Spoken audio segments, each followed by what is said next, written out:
Happy Tuesday and welcome to the very first episode of the Global Stewardship Podcast. This is the first of many as I have months and months worth of guests lined up for you guys to connect with and be inspired by. This is going to be a short one today. I want this episode to serve kind of as a get to know the host and just for you to hear my heart behind why I'm doing this podcast every week and what's in it for you. Partly because I'm going to be interviewing other farmers every single week, but I want you to know the person who is interviewing them. This is the farming and food system podcast I feel like we've been missing. It's not going to be a bunch of exact how-tos for beginning farmers teaching you exactly how to start a farm, or it's not even going to be the current farming news, just real, raw, honest stories of food producers and leaders trying to transform the world with their small steps of faithfulness in their own businesses and their lives. My name is Hannah, and I'm a first-generation farmer at a farm called Kingdom Gardens in South Carolina in the United States. And you may know me online as Hannah at the Gardens. I've been sharing on social media for now 5 years, sharing about our food system and traveling to farms all around the world to help you connect with where your food comes from. Being a traveling farmer definitely has its limitations. I'm just one person, and not to mention I'm a farmer. I'm growing a family, and I just can't be in dozens of places at once, traveling all around the place, sharing these impactful stories with you. And so the Global Stewardship Podcast is literally just the next step on this overarching mission to help consumers connect with their farmers and to encourage growers to adopt more nature-friendly practices. I believe that we were given this earth to steward and to take care of, and that means that it's totally on us to nourish the land and care for the soil, ethically produce food in ways that gives back more than it takes. That being said, I plan to welcome guests from all walks of life. I believe that there is so much to learn from farmers, like regardless if they check all the boxes or if they have perfect, immaculate growing practices. I really value opinions and perspectives from farmers of all kinds. And so that's what you're going to find here. And I won't just be hosting farmers either. This podcast is a place for stewards all around. So coming from the coast, for example, I never forget about the people who are producing and catching food on the water. And there's just so much more to the story than the traditional farmer you may be thinking of. A little bit more about my story is that I actually grew up traveling all around the world. My dad's a pilot, and he offered us the opportunity to travel a lot when I was really, really young. And I think that that totally allowed me to catch the travel bug because as soon as I entered high school, my family started letting me spend every summer abroad and sometimes even beyond summers. An example of a really life-changing thing that happened in my childhood was my parents pulled me out of school in the 4th grade and we went to Thailand and just traveled the whole country. So when I turned 15, I spent my first full summer away from home alone in Barcelona, Spain. Basically, as long as I could find a reputable program and figure out how to pay for my expenses, my family let me choose where I wanted to go and let me do it. And I've had some just really incredible experiences because they let me have that freedom. But even early on, like that time in Thailand, getting to spend time on rice farms as a 9-year-old is just something that totally rewires your brain. And so I definitely have a deep love for farming around the world and feel like my perspective is super unique. And I've been a bit nomadic ever since, but in those first several years, I visited countless places and saw very quickly how different farming is all around the world than the large-scale industrialized row cropping that I was used to seeing in the States. And that's not saying that that row cropping system doesn't exist elsewhere at all, or that like regenerative natural practices aren't common here in the US either. I'm just saying that this was my first real exposure. Travel was my first exposure to truly organic, regenerative, natural-minded farming that nourishes the land instead of degrading it. And also not trying to say at all that large-scale farming is inherently bad. That is not what I'm trying to get across here. Many farmers that join me on these episodes will be from really large-scale farms, but are still absolutely making waves in nature-friendly farming, reducing carbon emissions, seed saving, and just so many things. There are so many topics you can't even begin to imagine what we're going to cover on here. And in many places around the world, people still shop directly from their farmers or at least the local market. That is unfortunately is fading out of existence everywhere in the world, but there are still people in many places that go to the market every day for their food. I remember visiting a town in France where instead of newspaper getting delivered into their mail slots, They have special slots for fresh baguettes delivered every single day by their town baker. Literally, guys, a newspaper slot for bread baked every day. Do you have that kind of connection with the person who bakes your bread? So just seeing that kind of connection to where people's food comes from really lit a fire in me to share about this stuff with other people around the world. So I've spent a lot of time on different farms and have honestly not stopped. And that's ultimately what led me to starting my own farm here in South Carolina, just because I felt that people in this part of our country didn't have the exposure to that kind of farming or holistic community. And I really wanted to offer that access to connection to the land to people here in the Carolinas. And it's just naturally flowed into my social media and sharing about the farms I visit around the world. I truly have a passion for this conversation. And so, something that's super unique about this podcast is that my guests will be coming from literally all over the globe. A lot of food producers who are leading the way in the movement towards better land stewardship will be on the podcast, but not the big names that maybe you're used to hearing if you are in the food system scene. These will be people who are the unsung heroes and really just a lot of inspiring, one of a kind stories that you're not going to hear anywhere else. I know many of these guests personally and have spent a lot of time on some of their farms, but there will also be plenty of farming guests, food producing guests that I am excited to be meeting for the first time and sharing those conversations with you. There will be authors, scientists, food system leaders, all kinds of people that make for really exciting conversations about our food and the land and improved stewardship overall. Stewardship of our bodies, our health, and ultimately the planet. And if you're wondering what I mean by the word stewardship, what I'm about to say will probably set the stage for literally the next hundreds of episodes. I want to assure you that although I'm about to go on a whole rant about biblical stewardship, this is a farming and food system podcast, and so don't expect this every single week if this is something that you're not familiar with. Although this is not a Bible preaching podcast, I'm a Christian, and I'm only saying this because I think that it's really important to understand my working definition of stewardship. Jesus saved my life through a miracle in the hospital when I was 16, so I wasn't raised in a Christian home, but have had this radical worldview shift after that experience.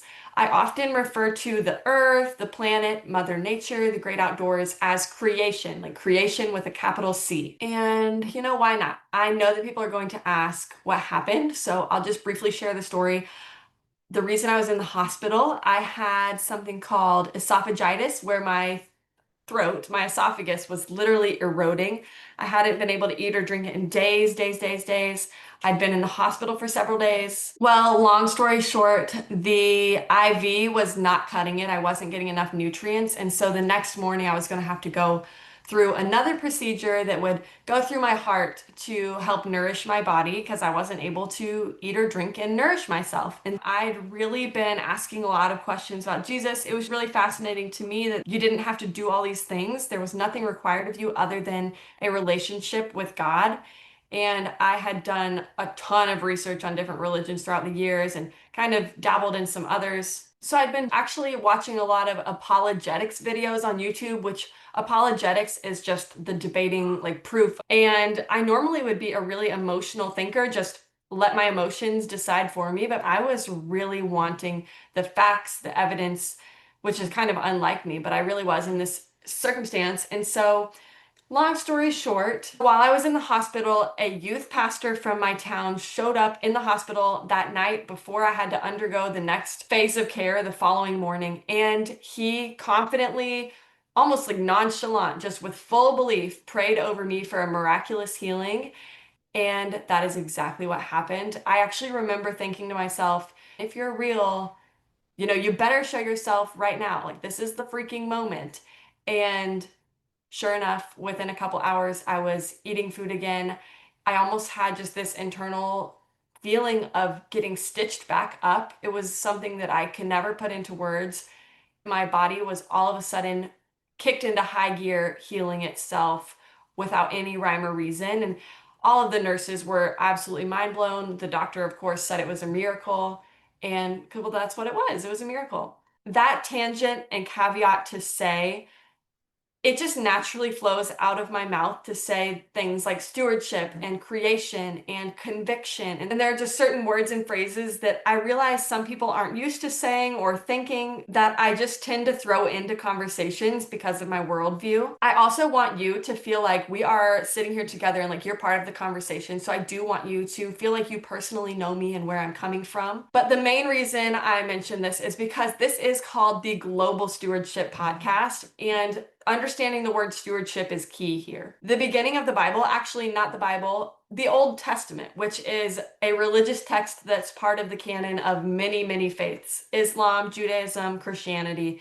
It's actually really fascinating that we all ascribe to like the same history pretty much up until Jesus totally rocked the boat. But in Genesis, in this Old Testament book that many people read and follow as truth, God very clearly lays the foundation for us that he created everything and then brought humans along to care for it and steward it.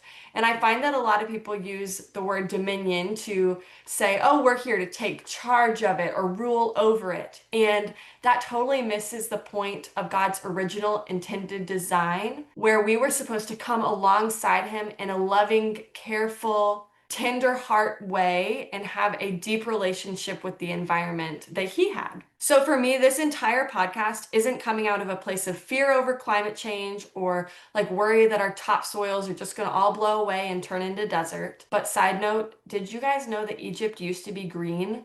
That's a whole nother podcast episode.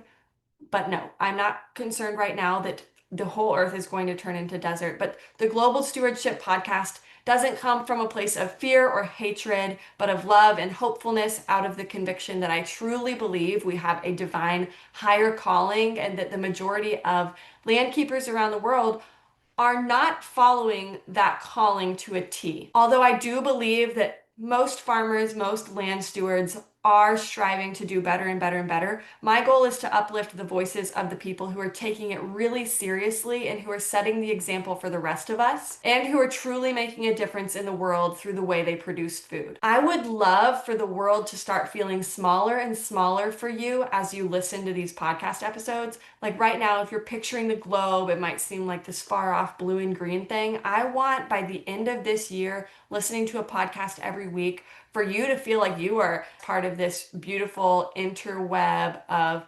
humans. I want you to be able to close your eyes and picture yourself hugging the globe, like feeling like you're in it. You're part of this interconnectedness. And I want you to feel like you personally know farmers all around the world and feel like you have a friend in another country after every single episode passes.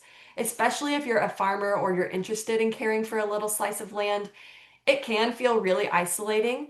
But knowing that there are so many other farmers around the world who are natural minded and who are leaving behind the systems that wreak havoc on the environment, I want you to feel like you have found those like-minded people every week and know that you are not alone in this fight. And my goal is for you to leave every single week energized and eager to get out there and take even better care of the earth than before. I'm really excited for you guys to hear from these people and to get to know them, but I'm also super thrilled to now have this whole new outlet as a way to get to know you as well. So I would absolutely love it if you would reach out and let me know that you're listening.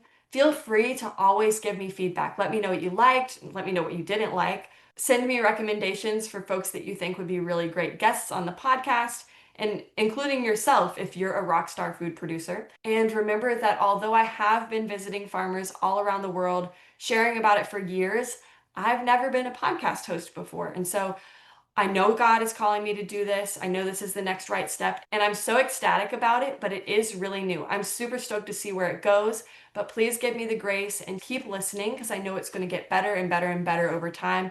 And tune in for all of the incredible guests who have such life-changing things to share with us and who have stories that deserve to be heard by other farmers and conscious consumers around the world. And I vowed to give it my all and show up week after week after week. If you guys do not give me feedback, I'm literally just talking to another person on a screen here. I invite you, open invitation. Please communicate with me. I have direct messages on social media. I'm on Instagram, TikTok, YouTube. My email is hannah@thegardens.com. That can be a confusing email, so I'll put it in the show notes. But I would really like to stay in touch and build community and keep you updated every week on where I'm at in the world, who I had on the podcast, and I'm just so grateful that you're here and listening. And I encourage you to listen to the end of the episode every single week. It will help me out as a podcast host. But more importantly, guests open up more and more and more throughout every single interview. And so by listening to the end, I think you're going to get the full insight that they're trying to share and really get a true glimpse into their life. That about wraps it up for this first quick intro. I will catch you again next Tuesday, where we're going to jump in full-fledged into the deep end with our very first podcast guest. See you then. Have a fantastic week.